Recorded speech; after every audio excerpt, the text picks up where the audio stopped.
Estábamos viendo esclerosis sistémica.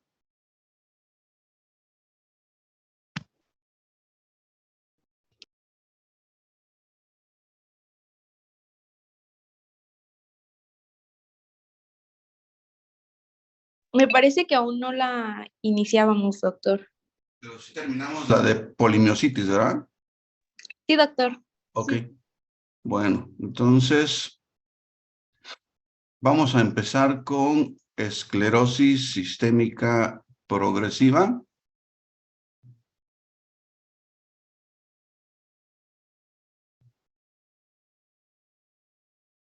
Que es una enfermedad autoinmune multisistémica de causa desconocida, pero que conocemos y sabemos que se origina principalmente en una disfunción endotelial. Los resultados de esta disfunción endotelial es la producción de mediadores vasoconstrictores, principalmente endotelina 1, y esto conlleva a un aumento en la estimulación de los fibroblastos, el depósito excesivo de colágeno y la rigidez de los tejidos. Afecta principalmente la piel, pero también se afectan órganos. Es una enfermedad multisistémica, particularmente pulmón, aparato digestivo, riñones, como vamos a verlo más adelante. Una de las características clínicas más sobresalientes de la enfermedad es la presencia del fenómeno de Raynaud, que como vamos a ver más adelante, es un fenómeno de tipo vascular, es un síntoma o manifestaciones de tipo vascular, en las cuales se presenta vasoconstricción, vasoespasmo, hay éstasis sanguínea y finalmente una vasodilatación reactiva cuando se abre la circulación después del periodo de isquemia, donde se da el principal daño, que es el daño por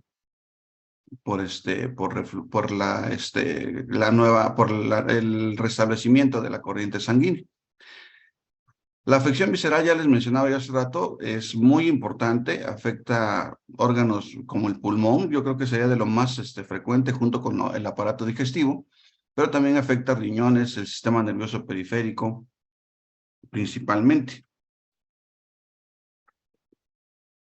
Actualmente existen varias propuestas para reclasificar la esclerosis sistémica progresiva, pero seguimos utilizando esta clasificación que se rige por la afección de la piel, por el tipo de afección de la piel. Así tenemos dos categorías o dos tipos de esclerosis sistémica progresiva. La esclerosis sistémica progresiva cutáneo difusa y la esclerosis sistémica progresiva cutáneo limitada. En la afección cutáneo difusa, la piel se afecta en forma proximal y distal en las extremidades, en la cara y el tronco. Y en la esclerosis sistémica progresiva variante cutáneo limitada, la piel se afecta distal desde los codos. También se describe distal de las rodillas hacia los pies, pero es menos frecuente. En la forma cutánea limitada es más frecuente ver la afección de las extremidades superiores, desde los codos hacia las manos y en la cara. Y en la forma difusa, tanto proximal como distal, en la cara y en el tronco. Ahora, la presencia del fenómeno de Raynaud en la forma cutánea difusa se refiere en el primer año de la enfermedad o en el momento de que aparecen las lesiones cutáneas. Pero en la forma cutáneo limitada, el fenómeno de Raynaud puede preceder por años a la afección de la piel. En el caso de la afección visceral, en la forma cutáneo difusa, es más frecuente observar fibrosis pulmonar, fibrosis intersticial, la afección renal con crisis hipertensivas renovasculares, afección gastrointestinal y afección cardíaca. En la forma cutáneo limitada, la afección gastrointestinal es la más frecuente, hipertensión arterial pulmonar después de 10 a 15 años de evolución en menos del 10% de los pacientes, y además cirrosis biliar. Los capilares del lecho ungual, algo que no hacemos nosotros comúnmente, que es la capilaroscopía, es muy sencillo, utilizamos oftalmoscopio y se hace en los vasos sanguíneos, los capilares del de la base de la uña en el lecho unguial. En la forma cutánea difusa vamos a ver dilatación de vasos capilares en el lecho unguial y además desaparición. Y en la forma cutánea limitada hay una dilatación pero sin desaparición importante. El perfil de anticuerpos antinucleares o de autoanticuerpos en la forma cutánea difusa, vemos anticuerpos antitopoisomerasa 1 y en la forma cutánea limitada los anticuerpos anticentrómero. Antitopoisomerasa 1 en la forma cutánea difusa y anticentrómero en la forma limitada. El fenómeno de Raynaud.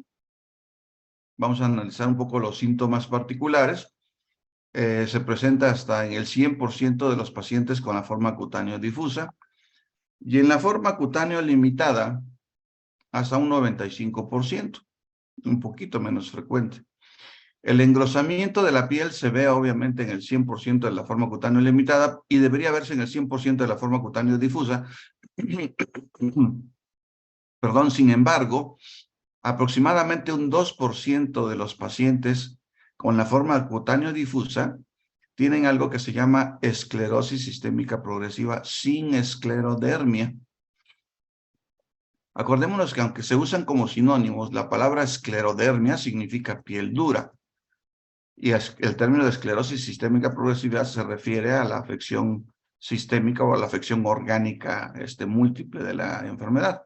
Pues bueno, ese 2% de los pacientes con forma cutánea difusa tienen todas las manifestaciones de la enfermedad del fenómeno de Raynaud, pueden tener calcinosis, pueden tener telangiectasias, los trastornos de motilidad esofágica, fibrosis pulmonar, etcétera, etcétera, etcétera, pero no tienen esclerodermia. Es muy, muy infrecuente, pero hay que considerarlo. La calcinosis cutánea, que ya la hemos visto en otras patologías, como la dermatomiositis juvenil, se presenta en un 50% de los pacientes con la forma cutánea difusa y en un 10% en los pacientes con la forma cutánea limitada. Las telangiectasias son arañas vasculares de la piel. En la forma cutánea difusa está en el 85% y en la cutánea limitada 40%. Dolor articular simple hasta la presencia de inflamación sinovial, artritis, en un 40% en la forma cutánea difusa y 70% en la forma cutánea limitada.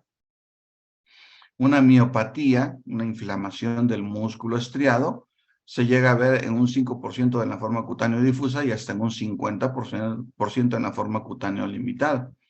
Los trastornos de motilidad esofágica, por igual en ambos grupos, hasta un 80%. Fibrosis pulmonar también es muy similar, 35% en la forma cutánea difusa, 40% en la forma cutánea limitada. La hipertensión pulmonar aislada, menos del 10% en la forma cutánea difusa y menos del 1% en la forma cutánea limitada. Insuficiencia cardíaca congestiva, hasta el 30% en la forma cutánea limitada y menos del 1% en la forma cutánea difusa. Y las famosas crisis renales hipertensivas de la esclerodermia, en menos del 1% en la forma cutánea difusa y el 15% en la forma cutánea limitada. Hay que tener cuidado a la hora de diagnosticar este padecimiento, debido a que existen otros padecimientos con manifestaciones cutáneas muy similares, muy parecidas. Los principales serían la fascitis con eosinofilia, puede ser la fascitis difusa idiopática con eosinofilia, o el síndrome de aceite tóxico, o el síndrome de mialgia eosinofilia. Estos últimos dos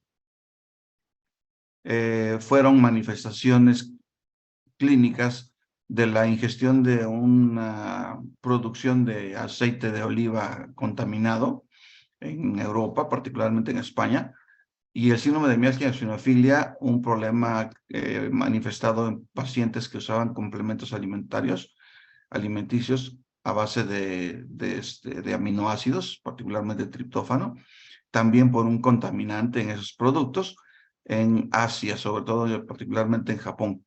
Actualmente ya no se han descrito, pero se consideran como un ejemplo importante. La esclerodermia asociada con la exposición a sílica y silicón, La exposición a otros químicos que se asocian con fibrosis, como la bleomicina, el cloruro de vinilo, la pentazocina, aminas biogénicas diferentes al L-triptófano, como los supresores del apetito, o la bromocriptina. Todos ellos pueden producir cambios semejantes a la esclerodermia. Los vapores, la exposición a vapores de resinas epóxicas, la exposición a solventes orgánicos como el tricloroetileno, tricloretano, el tolueno y el benceno. La enfermedad de injerto contra huésped, que es una consecuencia de los trasplantes de médula ósea, las células inmunocompetentes del trasplante reaccionan contra los elementos del receptor, contra sus antígenos del receptor, y se presenta esta respuesta de injerto contra huésped. La esclerosis digital de la diabetes mellitus también es bastante frecuente, puede asociarse incluso a fascitis palmar, fascitis plantar y otro tipo de manifestaciones como el hombro congelado, etcétera, etcétera. Todo esto visto en pacientes con diabetes mellitus. El esclerodema del adulto de Buschke y el escleromixedema, que pueden estar relacionados, por ejemplo, el escleromixedema con problemas de hipotiroidismo. Enfermedades metabólicas raras, como síndrome carcinoide, la fenilcetonuria, la porfiria cutánea tarda, la acromegalia, otras enfermedades como síndrome de Werner, la progeria, amiloidosis, enfermedades neurológicas como la distrofia simpática refleja, que actualmente se llama distrofia regional compleja, la hemiplegia o la paraplegia también pueden dar cambios muy semejantes a esclerodermia. Esos últimos dos cuadros en las 4 extremidades, pero generalmente son unilaterales, afectan una sola extremidad. Este sería el aspecto de una paciente con una fascitis eosinofílica. Vemos la piel muy tensa, muy dura, endurecida, muy lisa y algo de edema maleolar. La morfea, que es un tipo de esclerodermia localizada, que también se le llama lesiones en golpe de sable, como la que se encuentra aquí en el muslo de la paciente, los muslos de la paciente y en la parte del abdomen, se ha considerado como una forma limitada de esclerodermia. Sin embargo, en un artículo publicado este año, y por lo menos en la población pediátrica, se ha encontrado que muchos pacientes con morfea cursan con manifestaciones sistémicas, como artritis, por ejemplo, o la afección pulmonar o la afección orgánica, y ya no se reconoce o no se piensa, o esto debe hacer pensar, que la morfea no es solamente una enfermedad localizada, sino es una forma de enfermedad sistémica con una afección cutánea muy limitada probablemente. La patogenia principalmente inicia con la lesión vascular, pequeñas arterias, arteriolas, capilares en la piel, en el aparato gastrointestinal, los riñones, pulmones y el corazón. El daño endotelial origina el engrosamiento de la íntima. Sustancias como la granzima A estimulan a los linfocitos y estos a su vez a los fibroblastos para el incremento en la producción de colágeno tipo 4.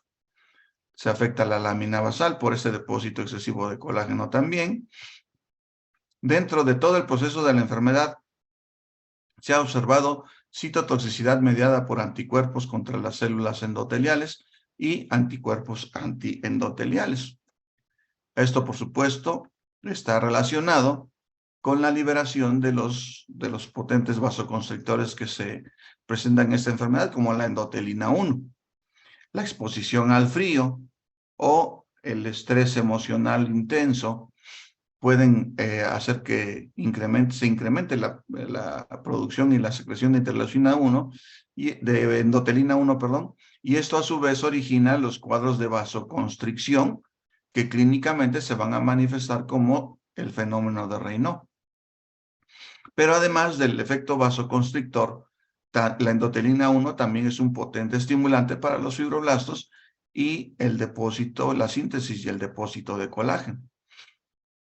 Ya habíamos mencionado hace un momento que en el caso del fenómeno de Raynaud, la tercera etapa, que vamos a describirlas ahorita, La tercera etapa es una etapa donde se restablece la circulación y ahí se presenta el daño más severo, la lesión por reperfusión. De hecho, en estas situaciones, como por ejemplo en el infarto de miocardio o otro tipo de problema vascular, el daño principal en los tejidos del músculo estriado, por ejemplo, o cualquier otro tejido en la enfermedad de esclerosis sistémica progresiva, origina aumento en la producción de mediadores como diferentes interleucinas que terminan con la producción, con el incremento en la producción y el depósito de colágeno. Hay otros factores u otros mediadores que están involucrados, como el factor de crecimiento derivado de las plaquetas, que está relacionado con quimotaxis y mitogénesis de células musculares lisas y fibroblastos. El factor transformante de crecimiento beta, que también contribuye al incremento en la síntesis de colágeno.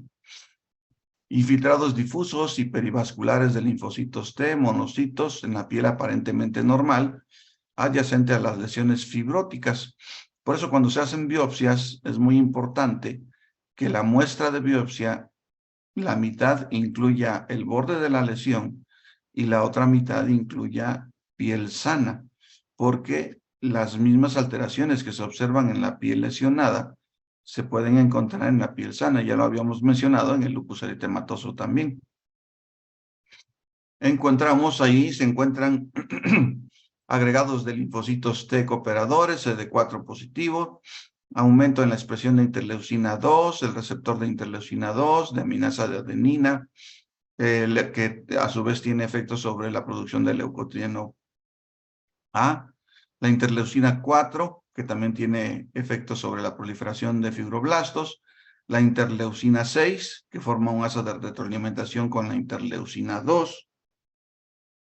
Y aquí tenemos un esquema que nos habla de los eventos inmunológicos y que terminan al final de cuentas con la producción de grandes cantidades de colágeno, su depósito en los tejidos y el proceso de fibrosis.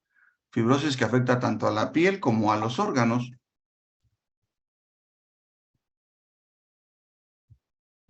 Permítame un segundo.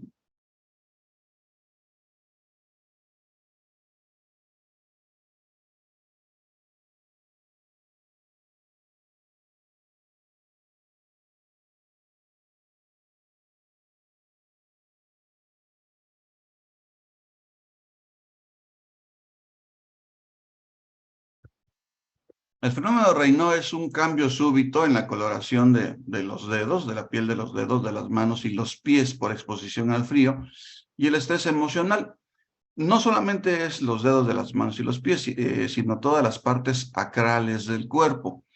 Con esto nos referimos que también los pabellones auriculares, los labios y la nariz pueden estar sujetos al mismo proceso. Para que se considere como el fenómeno de Raynaud, esta manifestación debe seguir 3 etapas sucesivas. La etapa de palidez, en donde hay disminución del flujo sanguíneo por el vasoespasmo, que aquí está involucrada, insistimos, la endotelina 1. Conforme pasa el tiempo, al disminuir el flujo sanguíneo y estar detenido, se va apareciendo la etapa de cianosis, por la éstasis sanguínea y la baja saturación de oxígeno y el incremento en la saturación de CO2. Y la tercera etapa es la etapa de eritema, que es una hiperemia por la vasodilatación arteriolar reactiva. Aquí es donde se da el daño celular, el daño tisular más severo.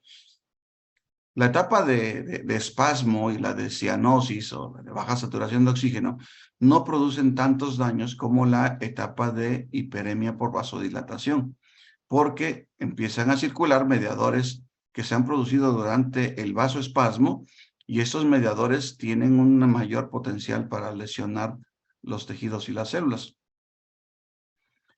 El dolor se puede presentar en las 3 etapas, aunque Generalmente va apareciendo al final de la etapa de palidez, durante la cianosis y en el eritema es mucho más intenso. En algunos padecimientos, como el síndrome de fibromialgia, se pueden observar algunos fenómenos vasculares. Pero en esos casos, generalmente, la etapa de palidez va seguida inmediatamente por la etapa de eritema. No se presentan las tres etapas sucesivas, o bien cianosis y eritema, o palidez y cianosis. Algunos le han dado como nombre a esto el fenómeno de Raynaud incompleto, pero muchos investigadores no aceptan este término. Se habla de fenómeno de Raynaud, es las tres etapas sucesivas, palidez, cianosis y eritema. El fenómeno de Raynaud puede clasificarse como primario y secundario. El primario, que es aislado, es benigno y es común, y se presenta en un 5 a 10%, particularmente de mujeres jóvenes. Y el fenómeno de Raynaud secundario está relacionado con la esclerosis sistémica progresiva, con el lupus eritematoso sistémico. Este generalmente aparece en la infancia o después de los 35 años, y conforme se presentan los ataques o los cuadros de repetición, se va desarrollando ulceración o gangrena en los dedos, la nariz, los pabellones auriculares, y en los lechos unguiales la capilaroscopía nos muestra un ensanchamiento, un engrosamiento de los capilares con tortuosidad. Esas serían dos etapas del fenómeno de Raynaud. La etapa de palidez, aquí es muy evidente el cambio de coloración de 3 dedos con respecto a todo el resto de las dos manos. Y en la imagen inferior vemos la etapa de cianosis, que afecta casi todos los dedos y en su parte más acral, en su parte más distal.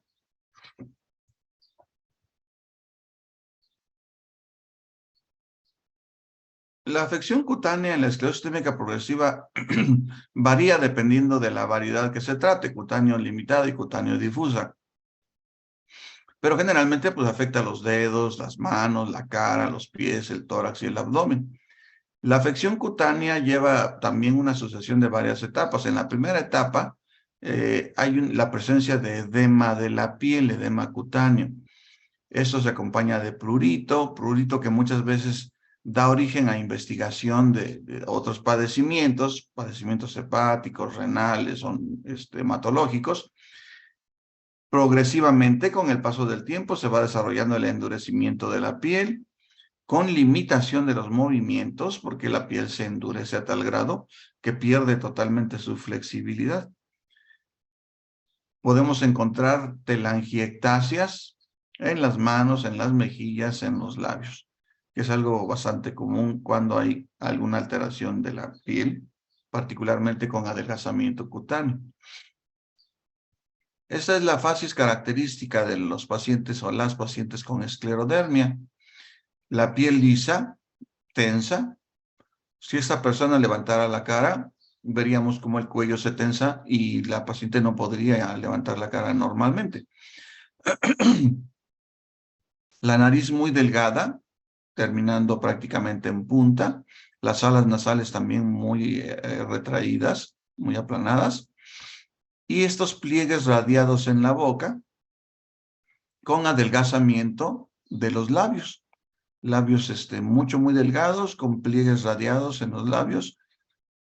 Y además la piel lisa, tensa, nariz fina.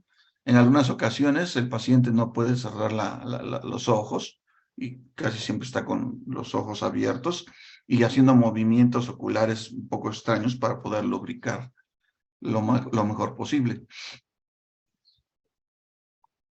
Otra paciente. Dependiendo del color de la piel de los pacientes, las manifestaciones pueden variar un poquito. Algunos pacientes con piel un poco más morena, más oscura, tienden a desarrollar hiperpigmentación difusa, que generalmente predomina en la región frontal, en el mentón. Las personas de piel blanca se les nota menos, pero sí son evidentes estos rasgos característicos, como la nariz muy delgada, muy afilada, alas nasales muy cortas, los pliegues radiados en la boca y el adelgazamiento de los labios. Esto es una paciente con esclerodermia El endurecimiento de la piel en las manos produce esas contracturas en flexión. Y como vemos aquí, el paciente, por más que haga presión entre sus manos, no va a poder poner las palmas adosadas una a la otra. ¿Por qué? Porque los dedos tienen esta contractura en flexión y ya es fija, ya no pueden hacer ninguna movilización. El pulgar en Z y el dedo en mazo, este que estoy señalando, que es el tercer dedo de la mano izquierda, perdón, es dedo en mazo, una contractura en flexión de la interfalángica distal.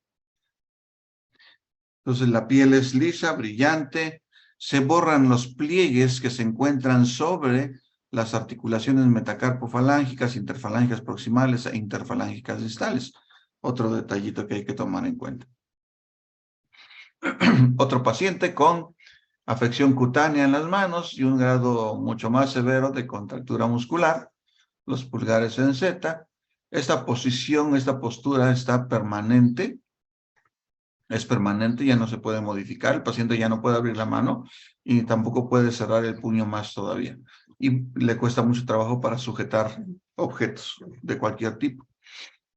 Aquí lo que les decía yo, dependiendo del color de la piel del paciente, puede hacerse más oscuro el tono. Aquí vemos automutilación de los dedos por fenómeno Raynaud severo y repetitivo. En la imagen de la inferior podemos ver la pérdida de sustancia en los pulpejos y esto lleva a la deformación de las uñas, formándose estas uñas en garra, o dedos en garra, perdón. Entonces, aquí puede ser necesario o indispensable la rehabilitación para que el paciente pueda realizar ciertas movilizaciones, aunque no sean normales, pero que se pueda auxiliar él solo. Radiográficamente, aquí vemos la mutilación de la tercera falange en un proceso que se llama osteólisis. Este proceso de osteólisis empieza generalmente afectando las porciones distales del penacho de la tercera falange. Aquí se empiezan a ver los cambios de resorción ósea y poco a poco va desapareciendo el penacho y la falange. Aquí hay cierto grado de estrechamiento del espacio articular, interfalángicas proximales e interfalángicas distales, pero en las metacarpofalángicas se conserva relativamente bien.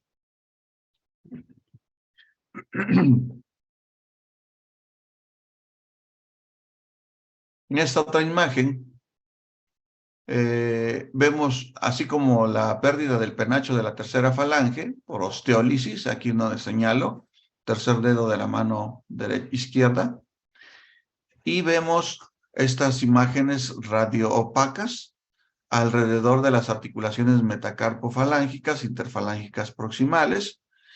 Estas imágenes radioopacas son la calcinosis cutánea, el depósito de las sales de calcio en tejidos periarticulares, o aquí en este dedo pulgar, seguramente en tendones, alrededor de articulaciones, la punta del dedo.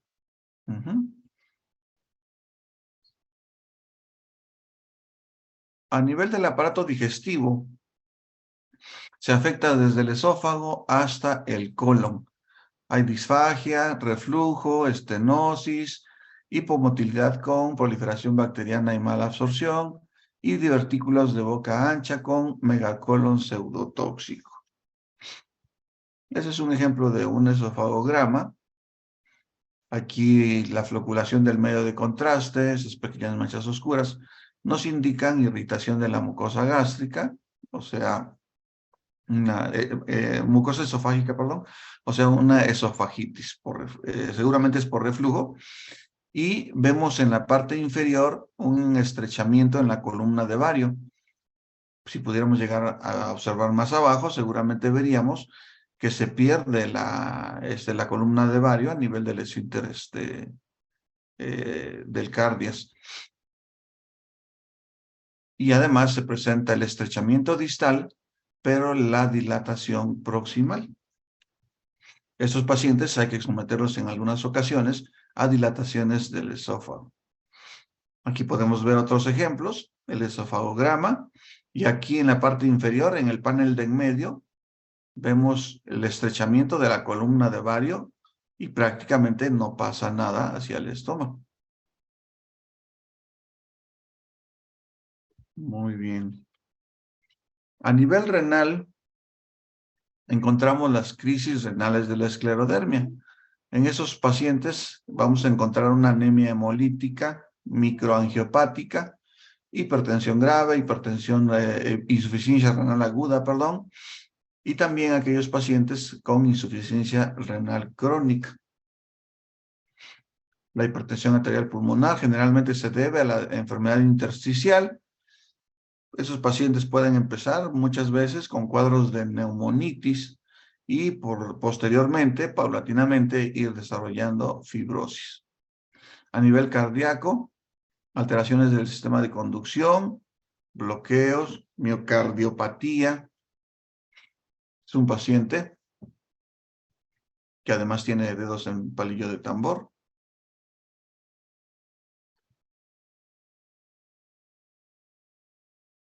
Hay un subgrupo de pacientes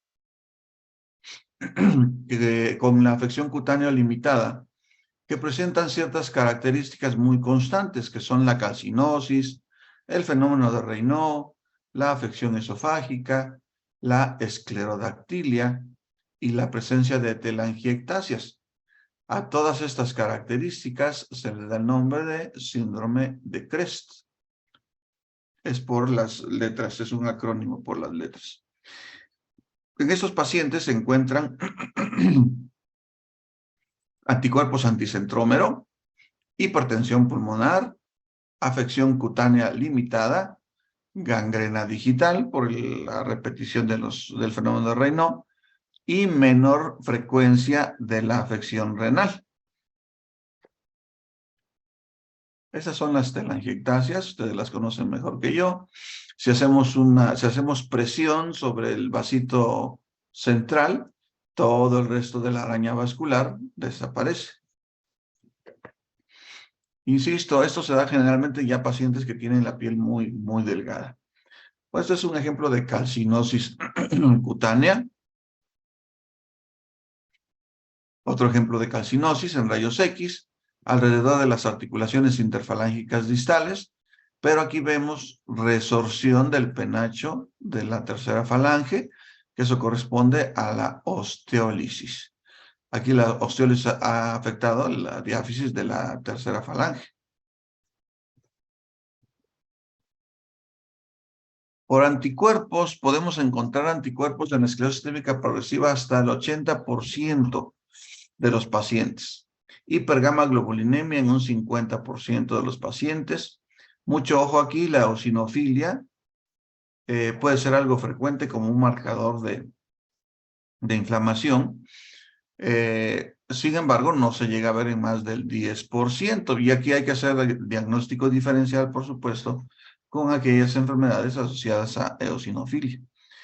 La anemia por deficiencia de hierro, por esofagitis, o por deficiencia de vitamina B12, también por la esofagitis. Algunos pacientes llegan a desarrollar esófago de Barrett. Puede haber mala absorción, el mal tránsito intestinal favorece la proliferación bacteriana y a su vez estas bacterias se alimentan, se nutren con todos los nutrientes que consume la persona. Dentro de las sustancias que menos se absorben son los folatos y la vitamina B12, que puede dar origen a anemias megaloblásticas. La creatinina para valorar la función renal. Por radiografía hay que valorar los pulmones en busca de enfermedad intersticial pulmonar. La biopsia detecta engrosamiento de la dermis cuticular, proliferación de vasos de la íntima, proliferación de la íntima de los vasos, e infiltrado perivascular leve. En los pacientes con esclerodermia, las muestras de biopsia no muestran infiltración perivascular severa. El tratamiento es básicamente sintomático, la afección gastrointestinal con procinéticos, inhibidores de la bomba de protones, la afección cutánea y articular con D-penicilamina, 250 miligramos con incrementos mensuales hasta 1.5 gramos al día. Actualmente no encontramos D-penicilamina en nuestro país. El metotrexato, a las dosis que se utilizan para la artritis reumatoide, también es de utilidad, sobre todo cuando hay manifestaciones articulares también, pero también para la afección cutánea. La vitamina D, como el calcitriol, el alfa-calcidol y el colecalciferol, pueden mejorar la formación de la piel, actúan en metabolismo cutáneo y pueden mejorar un poco las cosas también. En algunos pacientes se puede llegar a intentar el fluoracilo. La colchicina y el clorambucilo no han demostrado su eficacia. Esto de la colchicina es algo viejísimo y lo utilizaban para muchas cosas, creo que todavía en casos de cirrosis biliar y este tipo de cosas, pero realmente no sirve. Para la afección pulmonar, la ciclofosfamida, en los cuadros agudos de neumonitis particularmente, pero a largo plazo la zatioprina, el micofenolato, ácido micofenólico, o bien algunos fármacos específicos como el nintedanib, que es un inhibidor de tirosina sinasa, que se une competitivamente a los dominios de sinasa del factor de crecimiento endotelial vascular, el factor de crecimiento derivado de plaquetas y el factor de crecimiento de fibroblastos. Se utiliza a dosis de 100 a 150 miligramos cada 12 horas. Y la pirfenidona, que es un modulador selectivo del factor de ingreso tumoral alfa, beta, el factor de crecimiento derivado de las plaquetas y el factor de crecimiento endotelial vascular, entre otras citocinas, son moduladas por la pirfenidona. Se utilizan dosis de 1.200 a 2.400 miligramos al día, divididos en 2 dosis. Antiagregantes plaquetarios para el fenómeno Raynaud, ácido acetil salicílico, clopidogrel, bloqueadores de canales de calcio como vasodilatadores, el nifedipino, el diltiazem, amlodipino, felodipino, y en el tratamiento de las crisis renales de esclerodermia, los inhibidores de la enzima convertidora de angiotensina o los bloqueadores del receptor ARA2. En algunos casos puede ser necesario la realización de diálisis dependiendo de la severidad de la afección renal. Esos son el nintedanib de 100 y 150, pero pues son fármacos bastante costosos. Entonces, un paciente puede soportar el tratamiento probablemente unos meses, pero sin duda va a tener que de suspender el tratamiento por el costo. ¿Alguna pregunta?